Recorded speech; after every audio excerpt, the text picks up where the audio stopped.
الله والصلاة والسلام على رسول الله صلى الله عليه وسلم وعلى آله وأصحابه وأزواجه ومن بعد إن أصدق الحديث كتاب الله وخير الحديث حديث محمد صلى الله عليه وسلم وشر الأمور محدثاتها وكل محدثة بدعة وكل بدعة ضلالة وكل ضلالة في النار. Dear brothers and sisters, Assalamu alaikum wa rahmatullahi wa barakatuh. I'd just like to set some ground rules for both of us, for all of us. What is the time of the dhuhr? Excuse me? 1:20. 1:20. Okay, so we will conclude what we have to do here by 1:15. That means my presentation, questions and answers will be wrapped up so we can respect the adhan and the prayer, inshallah. Now the ground rules is that this session is really for sisters. So brothers who are here, you are like furniture.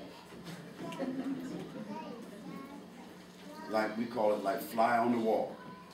So if you got a wife or you got a daughter or you got a sister or you got a mother over here, you ain't got no subjective feelings or responses to whatever they ask.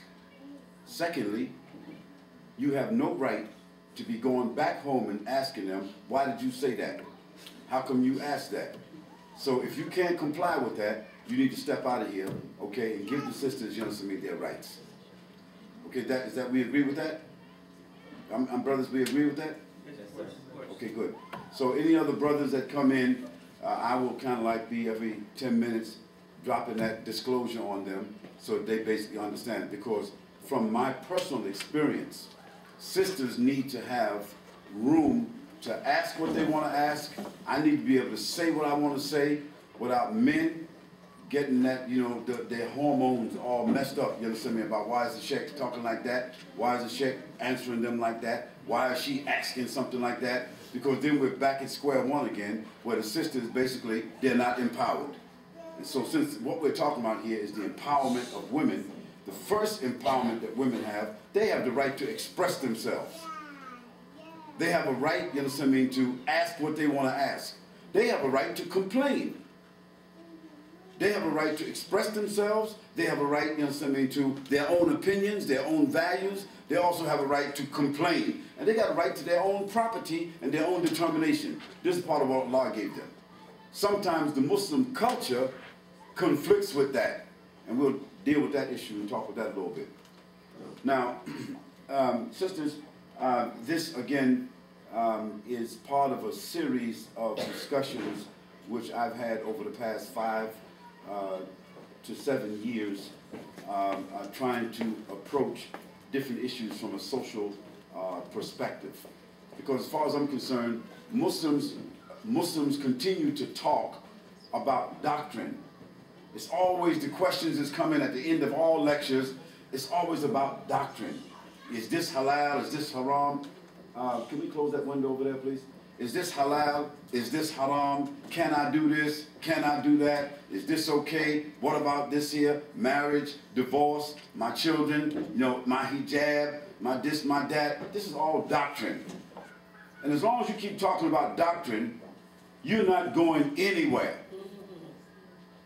We need to talk about some real things. The world that we live in, the society that we are citizens of, the community where we live, the house where I live and interact with people. We need to talk about some real stuff.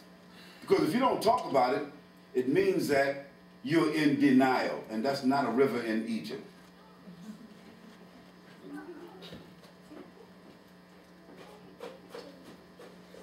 And unfortunately, the people who are standing in the mimbars on Friday, who have both a privilege and a responsibility, they're not understanding the power of that position. The khatib has the power that day to administer the prescription of the Muslims. And Allah gives that privilege to a man because the man has the voice of command. That's the only reason. It's not because women ain't intelligent. Not that women, you know, couldn't memorize the ayat. No, Allah gave the man the raw. You know, like the lion, he got the raw. R-O-A-R. Allah gave that to him. So when he marches through the jungle, giving out that roar, everybody know the lion is on the scene.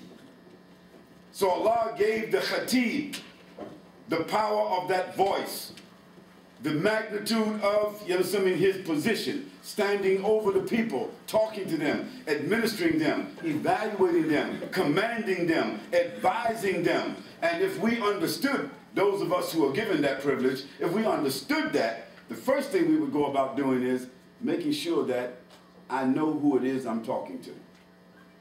The problem is that in almost every masjid, the people, they don't really know the khatib. I mean, they know his name, but they don't know his personal business, and they need to. They need to know where he works at, how he gets his money. Who's his mother and father? Who are his children? Where did he go to school? Where did he get his knowledge from? What's the scope of his knowledge? So that we understand, based upon the scope of his knowledge, what's his specialty. The other thing is, he ought to be a person that when he commands, people also respond. Because it ain't just like somebody coming up, setting up a microphone, alhamdulillah, doing a nice little talk, and after that people say, oh, that was real nice talk. Then when he tells people to sit down, the people say, what are you talking about? You just a talker here, man. Don't be telling me to sit down. See, that means we got it twisted. We got it wrong. Because the khatib usually is also what? He's going to be the imam, right? And the word imam suggests that he is in front of them. How? Like the engine is in the front of the car. Like the pilot is in the front of the plane. Like the captain is in the front of the ship. You know, like the leader is in the front of the flock. So all that goes along with that responsibility. And Muslims are not understanding that because we only see in the khatib based upon his ritualistic position. And similarly, sisters and brothers married or in relationships together, they're not giving to each other the haq that each one of them deserves. Because they ain't giving up the haq, then frustration is already there because people is not giving each other their rights. So we're going to talk about the empowerment of women. And I wish I could have had enough time, meaning that, I mean, it's not my fault, I'm not saying it's your fault, but I wish that it was clear to everybody that we were supposed to start at 11. That's what the schedule said. But I understood through my administrative assistant that really there was nobody here at 11. And that it's probably better for us to wait till people kind of like drift in, so forth. Okay, let's drift in then. So if it was all drifted in and people is here like they got here at 12 or 11:45, okay, so I'm waiting for the phone call, for the car to come, and I'm here.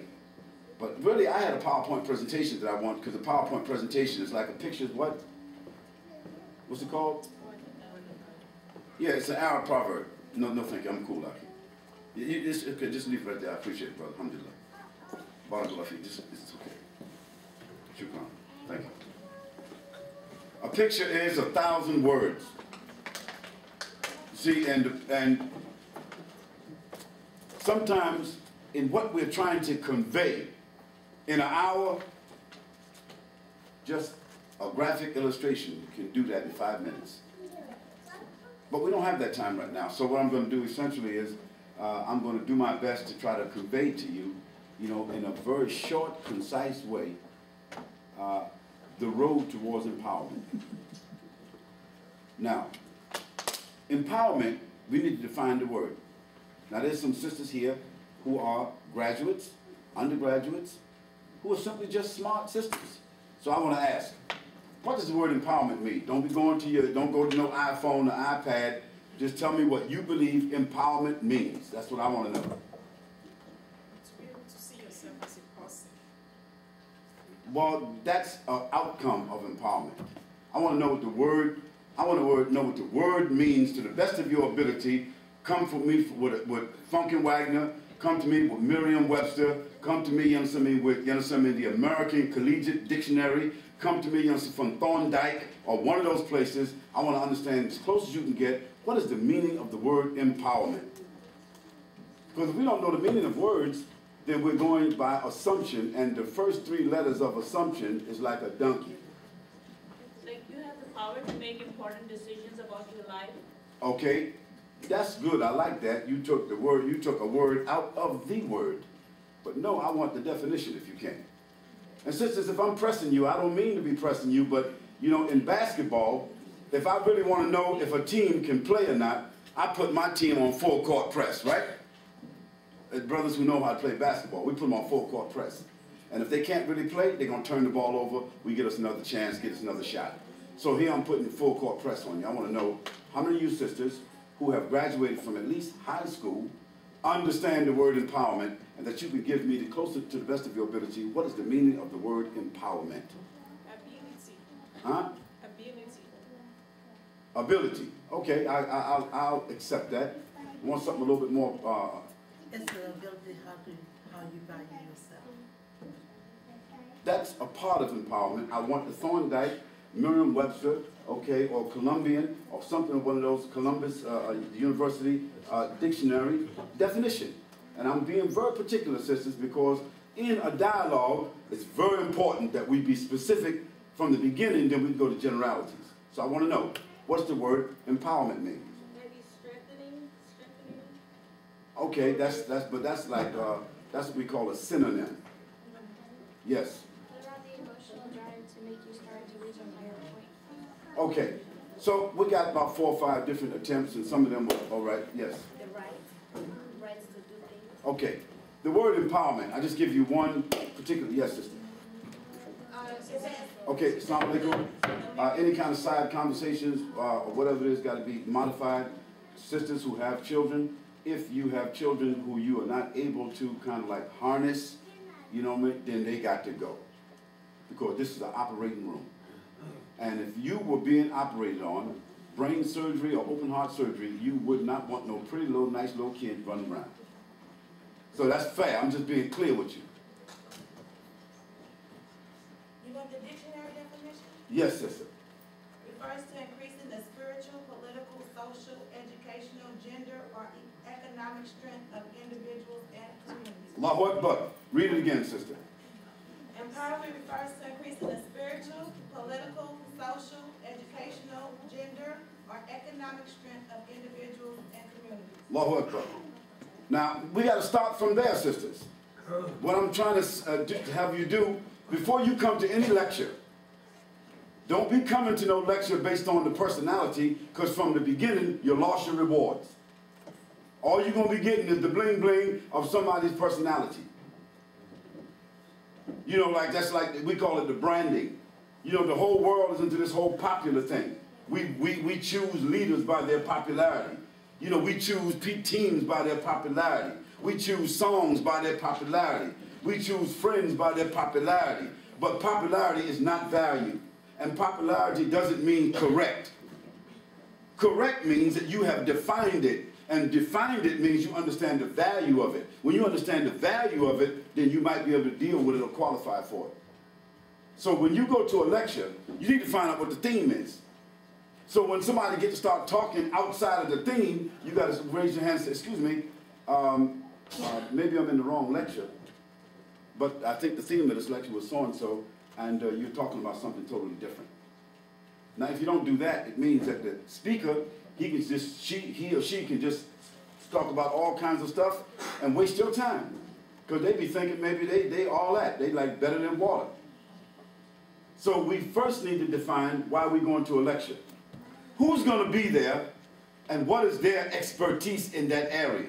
What's their experience in that area? Because which one of you would like to go be operated on by a general practitioner? I'm asking you the question.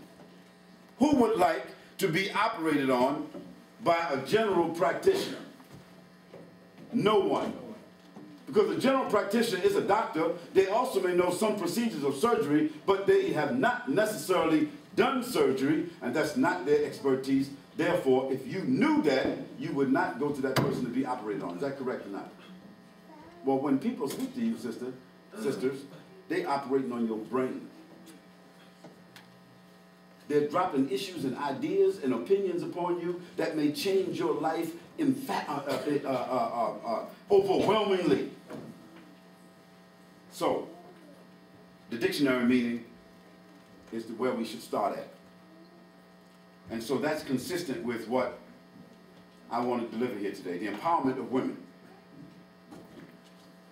And I have it on 4 levels: the spiritual and the moral, the social and the political, the material and the worldly, and 4, the psychological, which includes a lot of the other things that the sister mentioned in that dictionary meaning.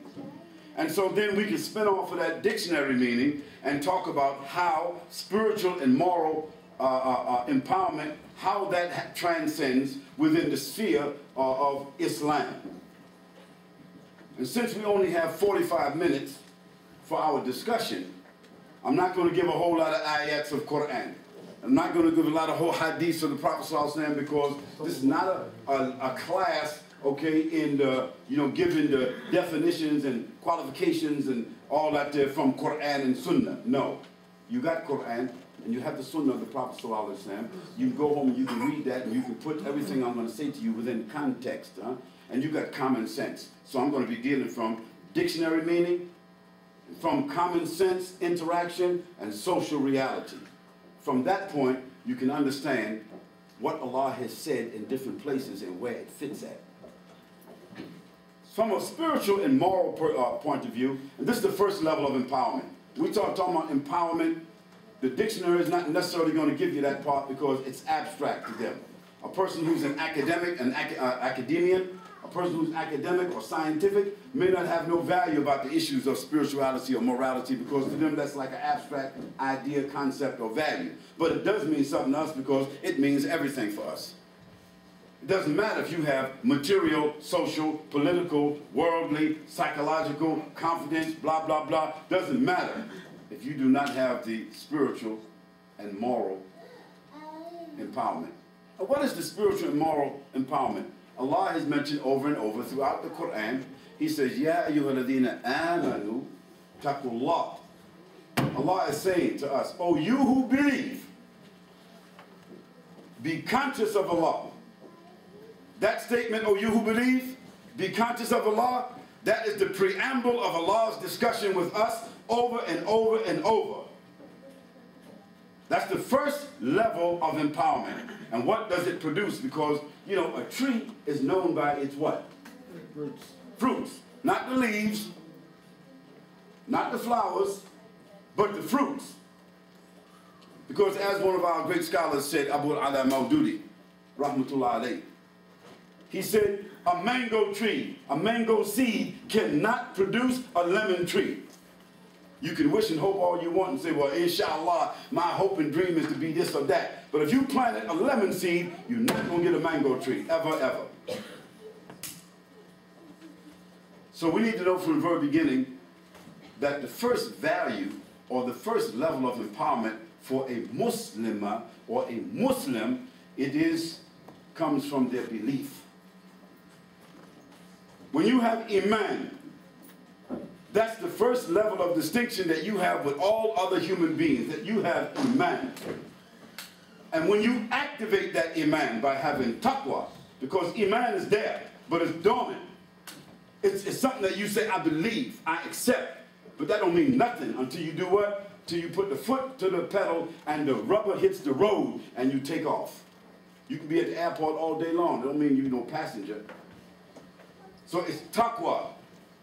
It is being conscious of Allah subhanahu wa ta'ala. Because when you're conscious of Allah subhanahu wa ta'ala, you know how far to go. You know the parameters. You know the game that you're in. And you know the rules of the game that you're in. And you know how you can score. You know how to defend. You know how to be offensive. You know how to be defensive. You know all the parameters, and you're not on a basketball court playing hockey. Allah subhanahu wa ta'ala says to us over and over, O you who believe, be conscious of Allah. And if you believe in Allah, and you have taqwa, one of the first outcomes of taqwa in the Muslim woman is haya. What is haya? No.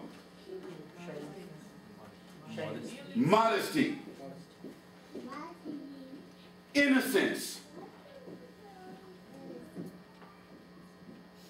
Not wanting to be associated with bling bling, not being seductive, not being provocative. knowing that power is in silence, accepting a position, okay, a position, a darajat, not in the sight of Allah, but a darajat in association with her husband, that she's subordinate. Because if I'm the general's assistant, you know, like it's a general, he 5-star general, and I'm just his assistant, I'm just carrying his bags, I can afford to be what? I can afford to be silent. Why? Because I know that if I'm his assistant, almost all the people that's going to be receiving orders and communication from him is going to be getting it through who? Through me. So I don't need to be, you know what I'm saying, putting no brass buttons on and all that. I'm the general's assistant, what y'all doing here, and so on and so on. Listen to what I'm saying. I don't have to do that. Because if I have the confidence, I can be in his shadow and be quiet. And a Muslim woman who understands her role with Allah, and understands her role, you understand, her connection to the Prophet ﷺ, and understands the Quran, and understands the Sunnah, and understands her value in the sight of Allah, and understands her value in regards to her husband. If she understands that, and what the outcome is, as the Prophet ﷺ said, the woman that obeys her husband or pleases her husband can enter the paradise by any gate that she wants. SubhanAllah.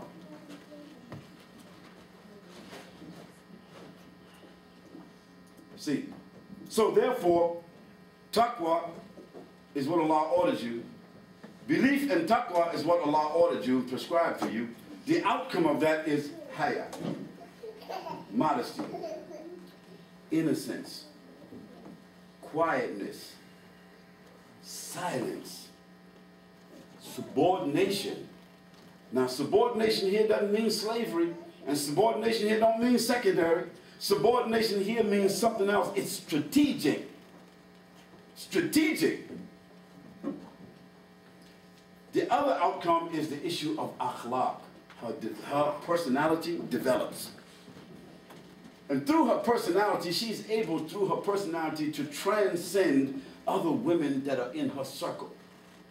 Because at the end of the day, the first level of empowerment is the power of character. The Prophet ﷺ was given the power of character before he was given the mantle of prophecy. His title among the people was what? I mean, what that means? Well, we can say the word trustworthy, but there's another way we can define it a little bit more specifically. The keeper of the amana. And what's the amana? Trust. See, the keeper of the covenants. So when you say, oh, you who believe, it means, oh, you who maintain your covenant with Allah. Oh, you who keep your trust with Allah. In another place in the Quran, Allah subhanahu wa ta'ala says, do not betray knowingly your what? With Allah. Your covenant with Allah and His Messenger sallallahu alaihi wasallam. So akhlaq is the natural outcome. And akhlaq doesn't come overnight. Akhlaq is not the seed. Akhlaq is not the seed. And akhlaq is not the tree. And akhlaq is not the leaves. But akhlaq is what? It's the fruits. So the first level of empowerment for a Muslim woman is her spiritual and moral empowerment. When a Muslim woman is covered, she don't need to be telling people that this is a requirement of Islam. Because it's almost like, okay, you in the service, you got to wear this particular uniform, and even if you don't like the uniform, you got to wear this uniform, and it's still kind of like people don't understand it in terms of like a value that you have acquired. But if you say to a person, like for instance, you say, listen, talking to a non-Muslim woman, say, listen, when you get paid, do you just get paid cash and walk around with just money in your pocket? Are all your assets inside your pocketbook? What would she say?